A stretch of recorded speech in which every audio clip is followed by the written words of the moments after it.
تین اوقات میں عورت اللہ کے بہت قریب ہوتی ہے۔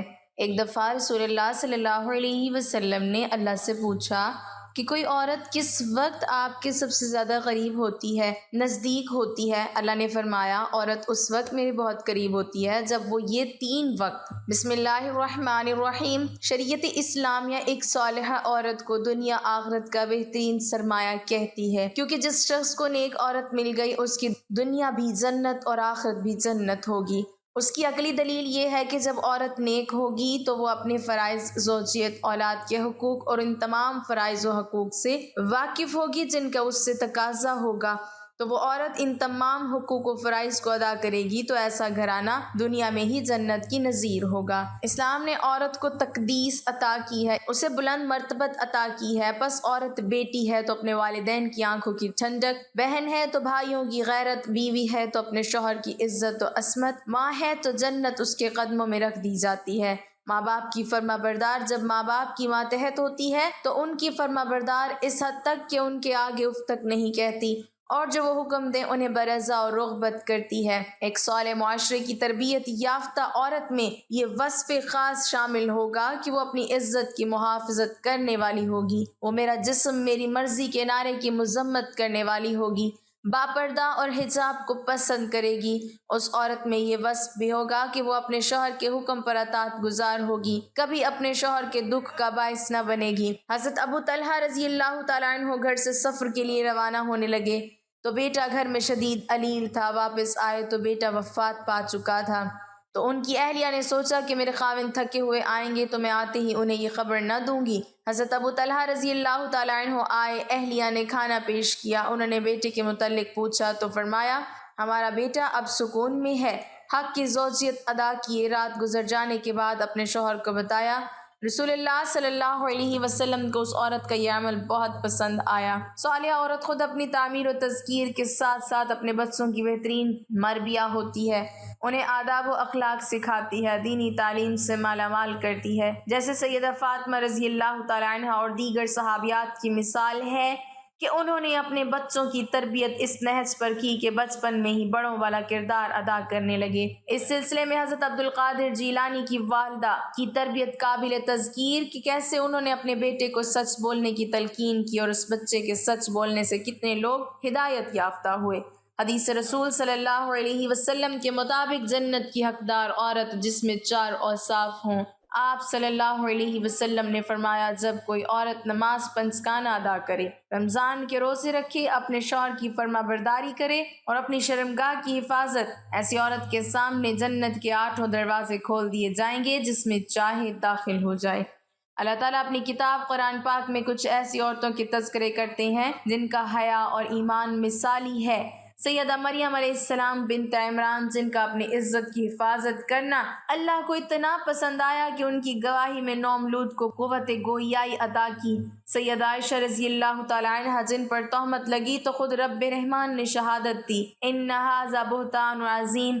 سیدنا شعیب علیہ السلام کی نور نظر قرآن ان کے چلنے کی انداز کو حیا کی چال قرار دیتے ہوئے عرض کرتا ہے، وہ چلی تو حیا کے ساتھ چلی۔ حضرت ابو ہریرہ رضی اللہ تعالیٰ عنہ بیان کرتے ہیں کہ حضور نبی اکرم صلی اللہ علیہ وسلم کی بارگاہ میں حضرت جبرائیل علیہ السلام آ کر عرض گزار ہوئے، یا رسول اللہ صلی اللہ علیہ وسلم، یہ خدیجہ ہیں جو ایک برتن لے کر آ رہی ہیں جس میں سالن اور کھانے پینے کی چیزیں ہیں، جب یہ آپ کے پاس آئیں تو انہیں ان کے رب کا اور میرا سلام کہیے اور انہیں جنت میں موتیوں کے محل کی بشارت دے دیجیے جس میں نہ کوئی شوہر ہوگا اور نہ کوئی تکلیف ہوگی۔ یہ حدیث متفق علیہ ہے۔ بخاری و مسلم میں ایک عورت کا تذکرہ ہے کہ وہ مرگی کے دورے کے باوجود باپردہ رہتی تھی۔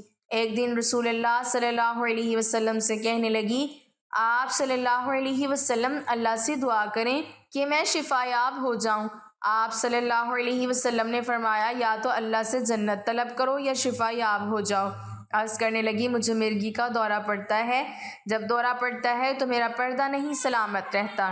آپ صلی اللہ علیہ وسلم نے دعا فرمائی، آپ صلی اللہ علیہ وسلم کی دعا کے بعد کئی سال یہ عورت زندہ رہی اور مرگی کا دورہ پڑتا رہا، مگر کبھی بھی اس کا پردہ نہ کھلا۔ اللہ تعالیٰ نے اس نیک خاتون کے پردے کی خود ذمہ داریاں لے لی۔ بے شک مسلمان مرد اور مسلمان عورتیں اور ایمان والے اور ایمان والیاں اور فرما بردار اور فرما برداریں اور سچے اور سچیاں اور صبر والے اور صبر والیاں اور عاجزی کرنے والی اور عاجزی کرنے والیاں اور خیرات کرنے والے اور خیرات کرنے والیاں اور روزے رکھنے والے اور روزے رکھنے والیاں، اپنی پارسائی نگاہ رکھنے والے اور نگاہ رکھنے والیاں، اور اللہ کو بہت یاد کرنے والے اور اللہ کو یاد کرنے والیاں، ان سب کے لیے اللہ نے بخشش اور بڑا ثواب تیار کر رکھا ہے۔ پس لمحات و حالات موجودات بھی ایسی عورت کا تقاضا کرتے ہیں جو اپنے علم و تقوی، حیا، اخلاق و کردار میں ایسی محسنہ ہوں کہ نہ صرف اس کے کردار کے اثرات اس پر نظر آئیں بلکہ ساری معاشرت اس کے مینارہ نور سے روشن ہو۔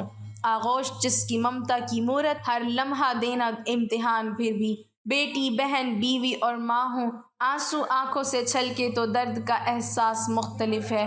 عنوان درد کا نہیں مانگتی، نہ ہی خوشیوں کی چنکار، موضوع بحث سے بڑھ کر ہو، مرد باپ بھائی شوہر بیٹا، سب کا عنوان سکون عورت۔ عورت کا اصل حسن اور اس کا زیور اس کی شرم و حیا اور باپردہ رہنا ہے۔ اگر عورت اپنی شرم و حیا کی چادر کو اتار دے تو اس کے پاس کچھ باقی نہیں بچتا۔ شرم و حیا عورت کا زیور ہونے کے ساتھ ساتھ بہت بڑی نعمت بھی ہے۔ احادیث مبارکہ میں حیا کو ایمان کا شعبہ قرار دیا گیا ہے۔ حیا انسان کا فطری جذبہ ہے اور حیا کا مطلب یہی بیان کیا جاتا ہے کہ انسان خود کو جس حالت میں دیکھا جانا پسند نہ کرے اس سے بچنے کی کوشش کرے۔ اپنے جسم کو ڈھانپنا اور بری نظروں سے بچانا حیا ہے۔ قرآن کریم کی سورۃ اعراف آیت نمبر 22 میں بتایا گیا ہے کہ سیدنا حضرت آدم اور حضرت حوا علیہ السلام نے جب جنت میں ممنوع درخت کا پھل چکھ لیا جس سے ان کا لباس اتر گیا تو وہ بے ساختہ درختوں کے پتے لے کر اپنی شرمگاہوں کو ڈھانپنے لگے۔ یہ حیا کے جذبے کا اظہار تھا جو انسانی فطرت و جبلت کا حصہ ہے، اور یہ کسی تمدنی ارتقاء کے نتیجے میں وجود میں نہیں آیا بلکہ سب سے پہلے انسانی جوڑے کی فطرت میں شامل تھا۔ اور کہہ دے ایمان والیوں کو نیچی رکھیں ذرا اپنی آنکھیں اور تھامتی رہیں اپنے سطر کو، اور نہ دکھلائیں اپنا سنگار مگر جو کھلی چیز ہے اس میں سے اور ڈال لیں اپنی اوڑھنی اپنے گریبان پر، اور نہ کھولیں اپنا سنگار مگر اپنے خاوند کے آگے یا اپنے باپ کے یا اپنے خاوند کے باپ کے یا اپنے بیٹے کے یا اپنے خاوند کے بیٹے کے یا اپنے بھائی کے یا اپنے بھتیجوں کے یا اپنے بھانسوں کے یا اپنی عورتوں کے یا اپنے ہاتھ کے مال کے یا کاروبار کرنے والوں کے جو مرد کے کچھ غرض نہیں رکھتے، یا لڑکوں کے جنہوں نے ابھی نہیں پہچانا عورتوں کے بھید کو، اور نہ مارے زمین پر اپنے پاؤں کہ جانا جائے جو چھپاتی ہیں اپنے سنگار، اور توبہ کرو اللہ کے آگے سب مل کر اپنے اے ایمان والو تاکہ تم بھلائی پاؤ۔ ایک مسلمان عورت 3 اوقات میں اللہ کی بے حد قریب ہوتی ہے۔ ناظرین اس ویڈیو میں بتائیں گے کہ وہ کون سی 3 اوقات ہیں جب ایک مسلمان عورت اللہ کے بے حد قریب ہوتی ہے، لیکن آئیے سب سے پہلے یہ جان لیتے ہیں کہ کسی نیک بخت عورت پر تہمت لگانا کیسا ہے، یعنی کسی عورت کے بارے میں ایسی جھوٹی بات کہنا کہ جو اس عورت میں نہ پائی جاتی ہو تو پھر اس کی سزا کیا ہے۔ ایک مرتبہ ایک شخص حضرت علی رضی اللہ تعالیٰ عنہ سے پوچھنے لگا، یا علی بتائیے کہ وہ کون سا مرد ہے کہ جس کی تمام عمر کی عبادت اس کے منہ پر ماری جائے گی اور وہ بغیر حساب و کتاب کے دوزخ میں جائے گا۔ بس جیسے ہی یہ پوچھا گیا تو حضرت علی رضی اللہ تعالیٰ عنہ نے فرمایا کہ اے بندہ خدا، یاد رکھنا کہ میں نے اللہ کے رسول سے سنا ہے کہ جو مرد کسی عورت پر تہمت لگاتا ہے تو اللہ اس مرد کی ساری نیکیاں اس کے منہ پر دے مارتا ہے، اور اللہ کے فرشتے اس پر مسلسل لعنت بھیجا کرتے ہیں، اور یوں وہ دنیا میں رسوا ہو جاتا ہے اور آخرت میں کسی بھی نیکی کا صلہ نہیں پاتا۔ وہ شخص پوچھنے لگا کہ یا علی، کسی عورت پر تہمت لگانا اتنا بڑا گناہ کیسے ہے؟ تو حضرت علی رضی اللہ تعالیٰ عنہ نے ارشاد فرمایا کہ اے شخص، کسی پر تہمت لگانا یعنی کسی کی عزت کو قتل کرنا ہے۔ یاد رکھنا کہ اللہ کے نزدیک جیسے کسی انسان کو قتل کرنا ایک بدترین گناہ ہے، ویسے ہی کسی پر تہمت لگانا اس کی عزت اور شخصیت کو قتل کر دینے کے برابر ہے۔ اے شخص، کبھی بھی کسی پر تہمت نہ لگانا، خاص طور سے کسی عورت کے بارے میں کبھی کوئی جھوٹی بات نہ کہنا۔ ناظرین آئیے اب جانتے ہیں کہ وہ کون سے 3 وقت ہوتے ہیں جب ایک مسلمان عورت اللہ کے سب سے زیادہ قریب ہوتی ہے۔ حضرت علی رضی اللہ تعالیٰ عنہ سے پوچھا گیا کہ اللہ کے سب سے زیادہ نزدیک کون ہے؟ بس جیسے ہی یہ پوچھا گیا تو حضرت علی رضی اللہ تعالیٰ عنہ نے فرمایا، اے بندہ خدا، اللہ کے سب سے زیادہ قریب وہ عورت ہے جو اللہ کے لیے نامحرم سے پردہ کرتی ہے۔ اے بندے، یاد رکھنا کہ اللہ سبحانہ و تعالیٰ نے عورت کو رحمت کا مجسمہ بنایا ہے تاکہ وہ ہر گھر کو اللہ کی رحمت سے بھر دے۔ میں نے اللہ کے رسول سے سنا ہے کہ اللہ نے ہر عورت کے لیے ایک فرشتہ مقرر کیا تاکہ وہ عورت کے دل کی آواز کو سنے اور فوراً اس کی دعا کو اللہ کے دربار میں پہنچا دے۔ لیکن افسوس تو یہ ہے کہ جب ایک عورت بے پردگی اختیار کر کے زندگی گزارتی ہے تو وہ فرشتے اور اللہ کی رحمت عورت سے دور ہوتی جاتی ہے اور یوں عورت دکھ اور تکلیف کا شکار ہوتی جاتی ہے۔ اے بندہ خدا، یاد رکھنا، کبھی بھی کسی باپردہ عورت کا دل نہ دکھانا، کیونکہ نیک عورت کی بد دعا آسمانوں کو چیرتی ہوئی اللہ کی رضا بن کر کائنات میں نافذ ہو جاتی ہے۔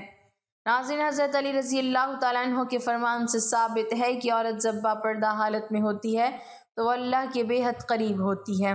ناظرین اکرام، ایک عورت کا اللہ کے قریب ہونے کا دوسرا وقت وہ ہوتا ہے جب وہ پردے کی حالت میں رہتے ہوئے اپنے گھر کے اندر نماز ادا کرتی ہے۔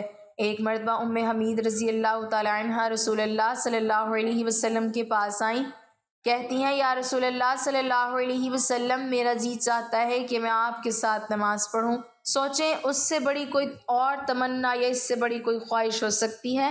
رسول اللہ صلی اللہ علیہ وسلم کی امامت میں نماز پڑھنے کا موقع مل جائے، اس سے بڑا بھی کوئی خوش نصیب ہوگا؟ رسول اللہ صلی اللہ علیہ وسلم نے فرمایا، میں جانتا ہوں کہ تم میرے ساتھ نماز پڑھنے کو پسند کرتی ہو، لیکن رسول اللہ صلی اللہ علیہ وسلم نے فرمایا، جو تم اپنے دار میں یعنی اپنے گھر میں نماز پڑھو گی وہ کسی مسجد میں جا کر پڑھی جانے والی نماز سے بہتر ہے۔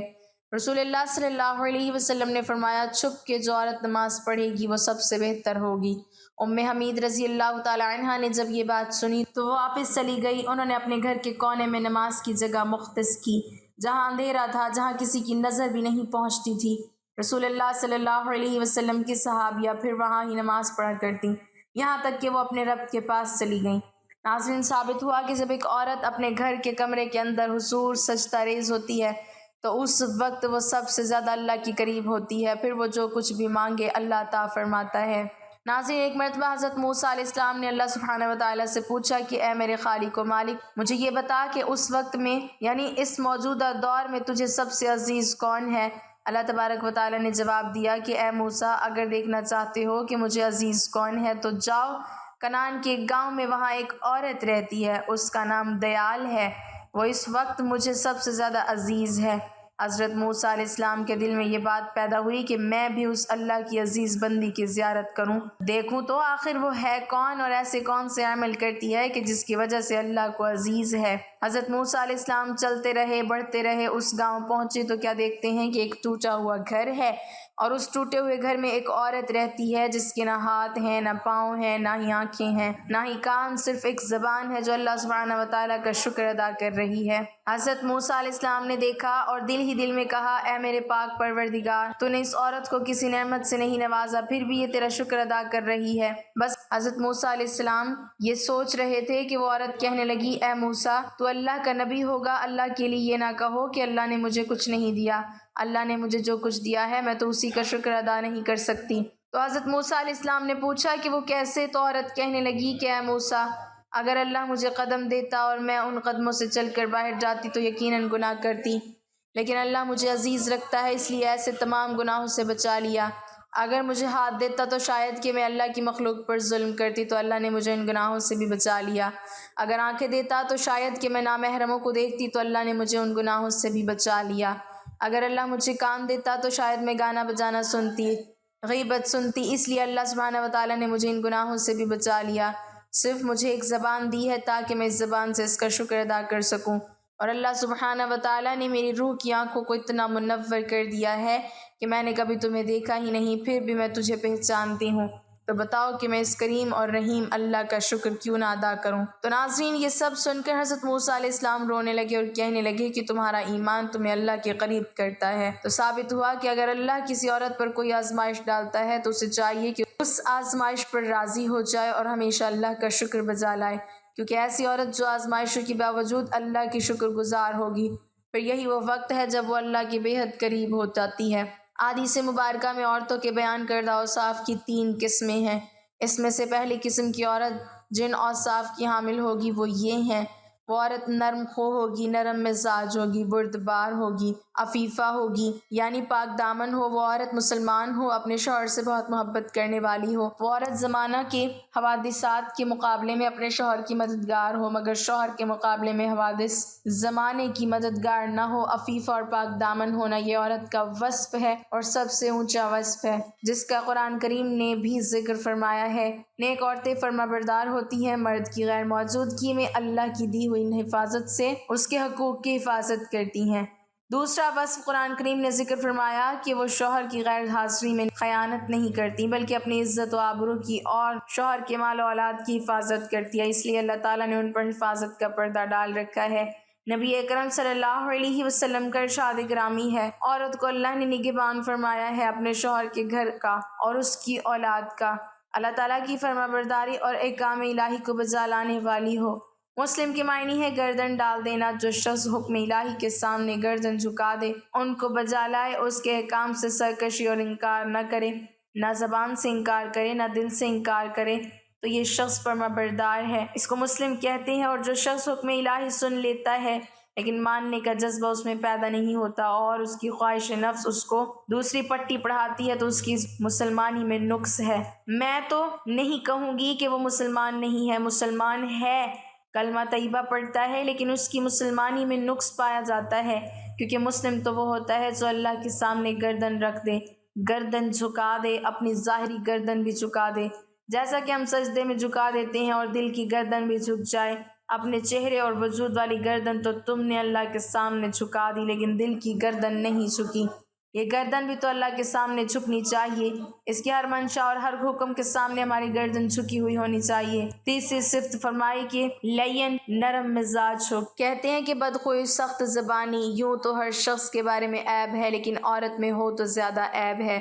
آدمی کو کبھی درشت خو، بد مزاج، اکھڑ طبیعت اور سختی کے ساتھ بات کرنے والا نہیں ہونا چاہیے۔ فطرت کو ناپسند ہے سختی زبان میں رکھی، نہ اس لیے ہڈی زبان میں۔ ہڈی سخت ہوتی ہے، اللہ تعالیٰ نے دوسرے تمام اعضاء میں رکھی ہوئی ہے، زبان میں نہیں رکھی۔ زبان کا نرم ہونا اللہ کو پسند ہے، فطرت نرمی کو چاہتی ہے، اور خاتون خانہ کی زبان تو بطور خاص بالکل ہی نرم ہونی چاہیے۔ حدیث شریف میں فرمایا ہے اللہ تعالیٰ خود بھی نرمی کرنے والے ہیں اور نرمی کو پسند فرماتے ہیں۔ اللہ تعالیٰ نرمی پر وہ چیز عطا فرماتے ہیں جو سختی پر عطا نہیں فرماتے۔ حق تعالیٰ شانوں کی رحمت نرمی سے کام لینے والے آدمی پر جس طرح متوجہ ہوتی ہے، سختی سے کام لینے والے پر متوجہ نہیں ہوتی۔ چنانچہ عورت کو نرم خو، نرم زبان اور دھیمے مزاج والی ہونا چاہیے۔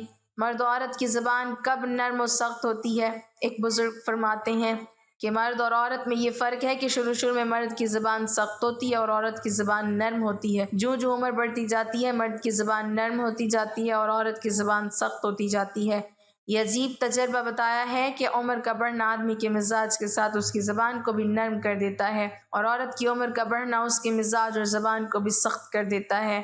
نوجوانی کے زمانے میں عورت جیسی نرم مزاج شیریں زبان ہوتی ہے، بڑی عمر ہونے کے بعد وہ بات نہیں رہتی۔ خدا جانے کیا قصہ ہے۔ بہرکیف نرم خوئی اور نرم مزاج یہ عورت کا زیور ہے، یہ اس کے حسن اور نزاکت کو دوبالا کر دیتی ہے۔